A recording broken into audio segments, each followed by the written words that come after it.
Hello guys, welcome back to YouTube channel Teja boys and family. അപ്പം ഇന്ന് നമുക്കൊരു മന്തി കഴിക്കണം.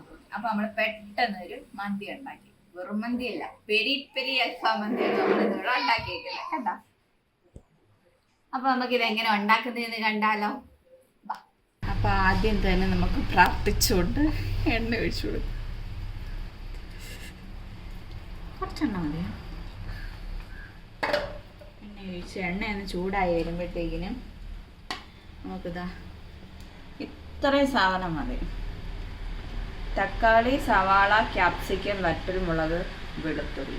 ഇതാണ് നമ്മുടെ മസാല. അല്ലാതെ വേറെ മസാല പൊടികളൊന്നും നമ്മൾ ഇടുന്നില്ലേ. നമുക്ക് വെളുത്തുള്ളി ഇട്ട് കൊടുക്കാം.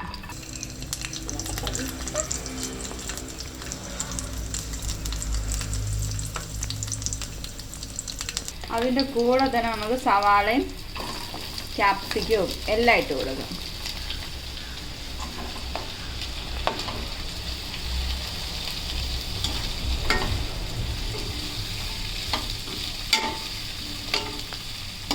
ഇത് നമുക്ക് അരച്ചെടുക്കേണ്ടതായതുകൊണ്ട് നമുക്ക് എങ്ങനെ അരിഞ്ഞാലും കുഴപ്പമില്ല കേട്ടോ. ഇനി ചൂടായി നല്ല വഴന്ന് വരുമ്പോഴത്തേക്കിനും നമ്മൾ മിക്സിയുടെ ജാറിനകത്ത് നല്ലപോലെ അരച്ചെടുക്കണം ഇതെല്ലാം കൂടെ.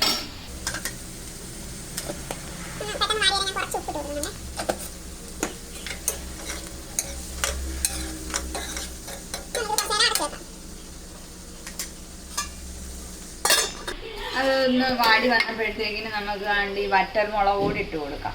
നമ്മുടെ എരിവിനാവശ്യമുള്ള വറ്റൽമുളക് ഇട്ട് കൊടുക്കണം. അതും കൂടി ഒന്ന് നല്ലപോലെ ഒന്ന് വഴന്ന് വരുമ്പോഴത്തേക്കിന് ചൂടാറിയിട്ട് നമുക്ക് മിക്സിയിലിട്ട് അരച്ചെടുക്കാം. ഇത്ര മതി. ഇത് നല്ല പോലെ വഴന്നില്ലെങ്കിലും കുഴപ്പമില്ല. ഇത്രയൊക്കെ ഒന്ന് വാടിയാൽ മതി. ഇനി ഇത് നമുക്ക് വേറെ പാത്രത്തിലോട്ട് മാറ്റി വെക്കാം.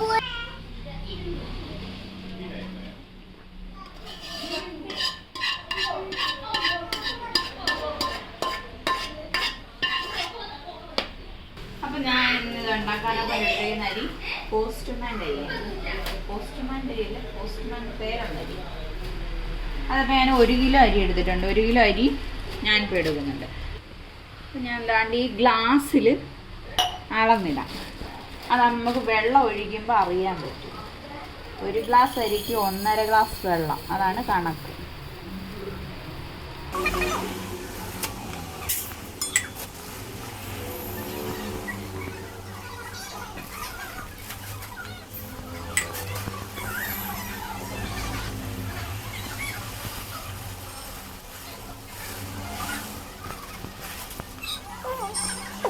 അപ്പോൾ ഇത് മൊത്തം നാണ്ട് ഈ ഗ്ലാസ്സിൽ 3 ഗ്ലാസ് അരിയും പിന്നെ കുറച്ച് ഇത്രയും കൂടി വേണ്ട. അപ്പോൾ നമ്മൾ ഇതിനകത്ത് ഒരു 5 ഗ്ലാസ് വെള്ളം ഒഴിച്ചാണ് നമ്മളിത് വേവിക്കേണ്ടത്.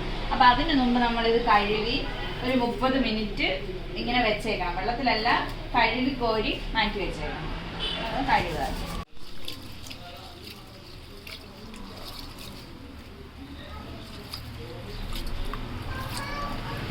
അപ്പം ഞാൻ അരി കഴുകി ഇങ്ങനെ എടുത്ത് വെച്ചിട്ടുണ്ട്. ഇനി നമുക്ക് ഇത് ചൂട് മാറി ഇത് അരച്ചെടുക്കാം.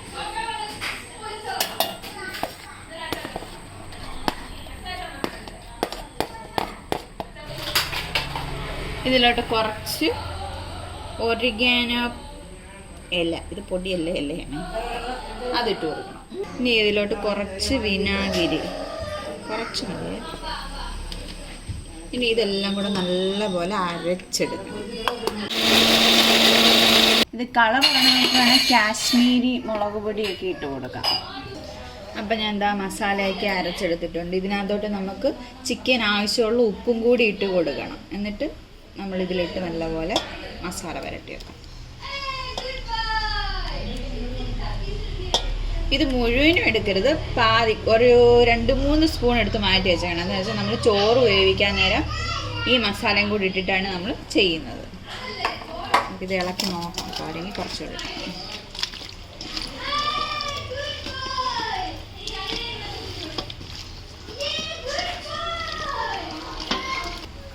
ഇത് ചുരുങ്ങിയതൊരു 3 മണിക്കൂറെങ്കിലും റെസ്റ്റ് ചെയ്യാൻ വെക്കണം. ഇപ്പം എന്തായാലും ഞാൻ ഇപ്പോൾ 1 മണിക്കൂറേ വെക്കുന്നുള്ളൂ. സമയമില്ലാത്തതുകൊണ്ട്. അപ്പോൾ 1 മണിക്കൂർ കഴിഞ്ഞിട്ട് നമുക്കിതെല്ലാം എടുത്ത് വറുത്തെടുക്കാം. നമ്മളിത് വെക്കുമ്പോഴത്തേക്കിന് നമ്മുടെ വെളിച്ചെണ്ണ ഉപയോഗിക്കാൻ പാടില്ല. ഞാനിപ്പോൾ എടുത്തേക്കിന് സൺഫ്ലവറിൻ്റെ ഓയിലാണ്. ഒരു ഫ്ലേവറൊന്നും ഇല്ലാത്ത എണ്ണ വേണം നമ്മളിത് എടുക്കാനായിട്ട്. സൺഫ്ലവർ, വെജിറ്റബിൾ ഓയിൽ, അല്ലെങ്കിൽ പിന്നെ ഒലിവ് ഓയിൽ, അങ്ങനത്തെ ഇതൊക്കെ എടുക്കാം. ഇപ്പം ഞാൻ എടുത്തേക്കുന്നത് സൺഫ്ലവർ ഓയിലാണ്. കുറച്ച് ഒഴിച്ചിട്ട്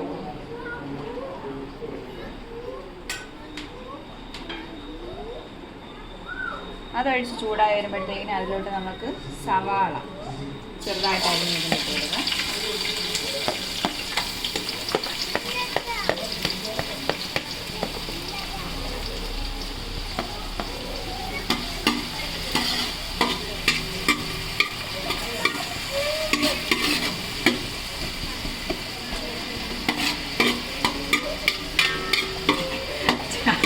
ചരുവത്തിൻ്റെ മൂലയ്ക്ക് പിടിക്കാതെ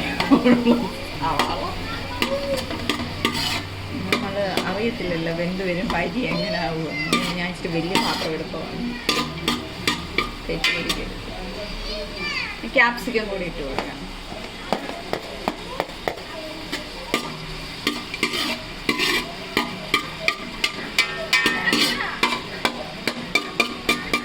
ഇത് നമുക്ക് അടച്ചു വെച്ചൊന്ന് വേവിച്ചെടുക്കാം.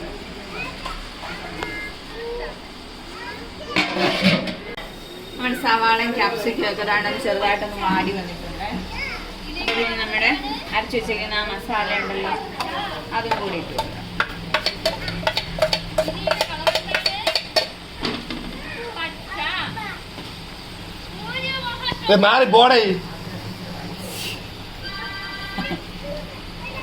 ഇത് നല്ലപോലെ ഒന്ന് ഇളക്കി മൂപ്പിച്ച് കൊടുക്കാം. അതിൻ്റെ ആ പച്ചമണമൊക്കെ ഒന്ന് മാറും വരുന്നത് പോലെ ഇളക്കി കൊടുക്കാം.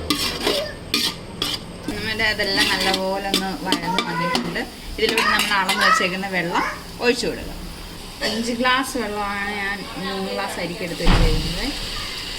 അപ്പോൾ വെള്ളം ഒഴിച്ചു കൊടുക്കാം. അതിൻ്റെ കൂടെ ഞാൻ കുറച്ച് സ്പൈസസും ഇട്ട് കൊടുക്കാം. കുരുമുളകും പിന്നെ പട്ട, അല്ലെങ്കിൽ ഏലക്ക, അത്രയും കൂടി ഇട്ട് കൊടുക്കാം. പിന്നെ നമ്മൾ മന്തി പോലെ നമ്മുടെ ചിക്കൻ സ്റ്റോക്ക് എടുത്ത് വെച്ച് അങ്ങനെയൊന്നും അല്ല ചെയ്യുന്നത്. അപ്പം ഞാൻ എൻ്റെ കടയിൽ നിന്ന് 2 മാഗി ക്യൂബ്സ് വാങ്ങിച്ചിട്ടുണ്ട്.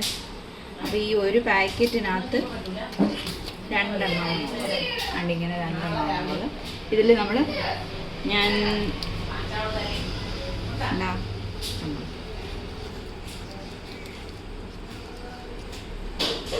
അതുകൂടി ഇട്ട് കൊടുക്കാം. 2 എണ്ണം ഇട്ട് കൊടുത്തിട്ടുണ്ട്. പിന്നെ നമുക്ക് ഇതിൽ ഉപ്പ്, ഈ മാഗിയുടെ ഈ ക്യൂബിനകത്ത് ഉപ്പുണ്ടാവും. പിന്നെ നമ്മൾ കുറച്ച് ഉപ്പ് വഴറ്റാനെ കൊണ്ടൊക്കെ ഇട്ടായിരുന്നു. എന്നിട്ട് നമ്മൾ വെള്ളം ഒഴിക്കുമ്പോൾ എന്തായാലും ഉപ്പിൻ്റെ ആവശ്യം വേണ്ടി വരും. നോക്കിയിട്ട് ചോറിന് ആവശ്യമുള്ള ഉപ്പ് നമ്മൾ ഇട്ട് കൊടുക്കണം. ഇനി ഈ വെള്ളം നല്ല വെട്ടി തിളച്ചതിന് ശേഷം മാത്രമേ നമ്മൾ അരി ഇടാവൂ. അപ്പം ഇത് വെട്ടി തിളക്കണം, അടച്ചു വെക്കണം. അപ്പം നമുക്ക് ഇനി ചിക്കൻ വറുത്തെടുക്കാവേ. അതിന് ഞാൻ നമ്മൾ സവാളയൊക്കെ വഴറ്റി ആ പാത്രം തന്നെ എടുത്തിട്ടുണ്ട്. അതിനകത്തോട്ട് കുറച്ച് എണ്ണ ഒഴിച്ചിട്ടു. ഇത് സൺഫ്ലവർ ഓയിലാണ്. മസാല നല്ലപോലെ ആക്കിയിട്ട് നമുക്ക് ഇട്ട് കൊടുക്കാം.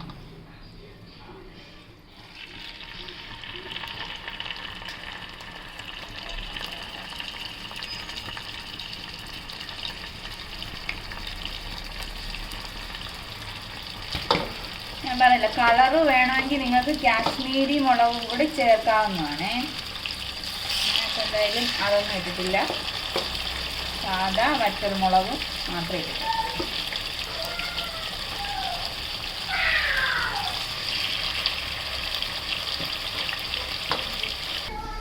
അങ്ങനെ നമ്മുടെ വെള്ളം നല്ല പോലെ തിളച്ച് വന്നിട്ടുണ്ട്. ഇനി നമുക്ക് നമ്മൾ കഴുകി എടുത്ത് മാറ്റി വെച്ചേക്കുന്ന അരി കുറച്ച് ഇട്ട് കൊടുക്കാം.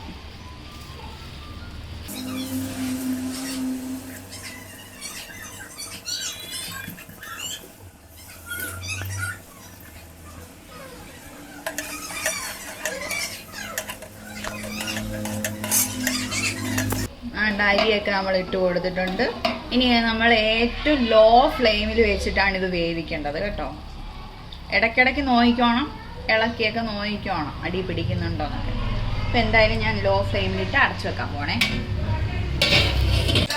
റെഡി ആയിട്ടുണ്ട് നമ്മുടെ ചോറ്. ഇതാ വെള്ളമൊക്കെ പറ്റി വെന്ത് വന്നിട്ടുണ്ട്. അടി പിടിച്ചത് കുഴപ്പമില്ല, ചെറുതായിട്ടൊന്ന് പിടിക്കാൻ വന്നതേ ഉള്ളൂ. അപ്പം തന്നെ ഞാൻ ഓഫ് ചെയ്തു. എന്നാലും നമ്മുടെ അരിയൊക്കെ വെന്തിട്ടുണ്ട്. അപ്പം നമ്മുടെ ചോറ് ഇവിടെ റെഡിയായി. നമുക്ക് അതിൻ്റെ കൂടെ ഒരു തക്കാളി ചട്നിയും കൂടി ഉണ്ടാക്കാം. അതിന് വേണ്ടി ഞാനൊരു 2-3 തക്കാളി ഇട്ടിട്ടുണ്ട്. ഇനി കുറച്ച് വെളുത്തുള്ളി, പിന്നെ എരിവിനാവശ്യമുള്ള പച്ചമുളക്, പിന്നെ കുറച്ച് വിനാഗിരി. ഇത് ഇത്രയും നമുക്ക് നല്ലപോലെ അരച്ചിടാം. നമ്മുടെ തക്കാളി ചട്നി ഇവിടെ റെഡി ആയിട്ടുണ്ട്. ഇനി നമുക്ക് മയണൈസ് ഉണ്ടാക്കാം. അതിന് വേണ്ടി ഞാൻ കുറച്ച് വെളുത്തുള്ളി പൊളിച്ചെടുക്കുവാണേ. അപ്പം ഞാൻ എന്താണ്ട് എത്ര വെളുത്തുള്ളി എടുത്തിട്ടുണ്ട്. വെളുത്തുള്ളി എടുത്ത് 3 മുട്ടയാണ് ഞാൻ എടുത്തേക്കുന്നത്. ക്വാണ്ടിറ്റി കുറച്ച് വേണ്ടതുകൊണ്ട് ഞാൻ 3 മുട്ട എടുത്തിട്ടുണ്ട്.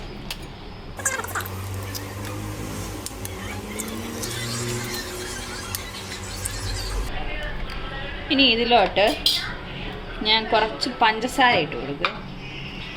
എരിവ് വേണമെന്നവർ മറ്റേ വറ്റൽ മുളക് ഇട്ട് കൊടുത്താൽ മതി. ഇതിലോട്ട് ഞാൻ കുറച്ച് പഞ്ചസാര ഇട്ടു. പിന്നെ ആവശ്യത്തിന് ഉപ്പുകൂടി ഇട്ട് കൊടുക്കണം.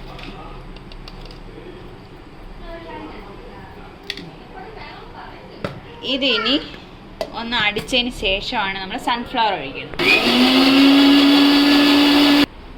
ഇനി നമുക്ക് സൺഫ്ലവർ ഓയിൽ ഒഴിച്ചു കൊടുക്കാം.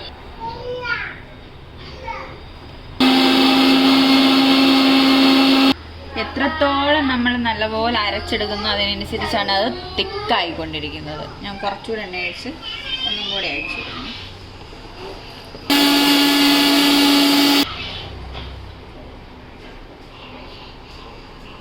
ഇനി നമുക്ക് വേണ്ടത് പുതിന ചട്നിയാണ്. അതിന് വേണ്ടിയിട്ട് കുറച്ച് വെളുത്തുള്ളി, പിന്നെ നമ്മൾ എടുത്തേക്കുന്നത് കുറച്ച് മല്ലിയിലയും പുതിന ഇലയുമാണ്. അപ്പോൾ അത് കഴുകി വൃത്തിയാക്കി നമുക്ക് അതിനകത്തോട്ട് ഇട്ട് കൊടുക്കാം.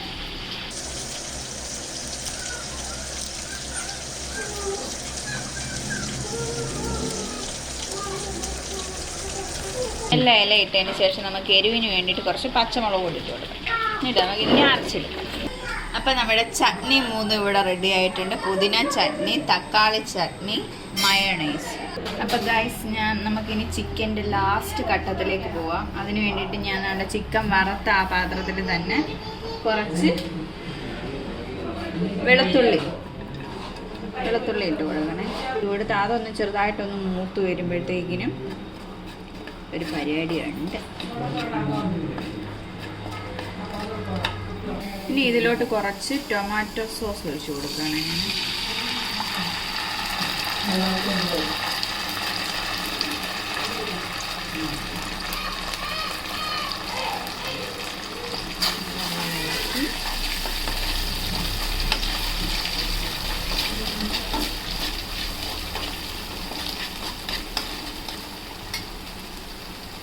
ഇനി നമ്മൾ വറുത്ത് വെച്ചേക്കുന്ന ചിക്കൻ ഇതിലോട്ട് ഇട്ട് കൊടുക്കണം.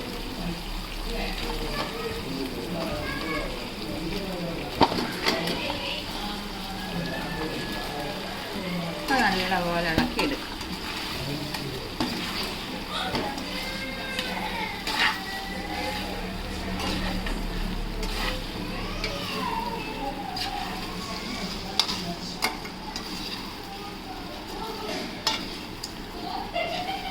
അപ്പം നമ്മുടെ പെരി പെരി ചിക്കൻ ഇവിടെ റെഡി ആയിട്ടുണ്ട്.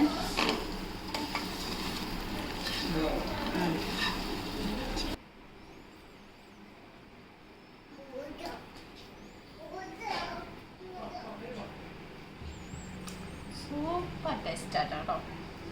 അപ്പോൾ എന്തായാലും നിങ്ങൾ ട്രൈ ചെയ്ത് നോക്കണം. സാധാ മന്തി ഉണ്ടാക്കുന്നതിനേക്കാൾ എളുപ്പമാണെന്ന് തോന്നിയിട്ടുണ്ട് എനിക്ക് ഈ മന്തി ഉണ്ടാക്കിയപ്പോൾ. അപ്പോൾ എന്തായാലും ഞാൻ ഒന്ന് ഫിനിഷ് ചെയ്യട്ടെ.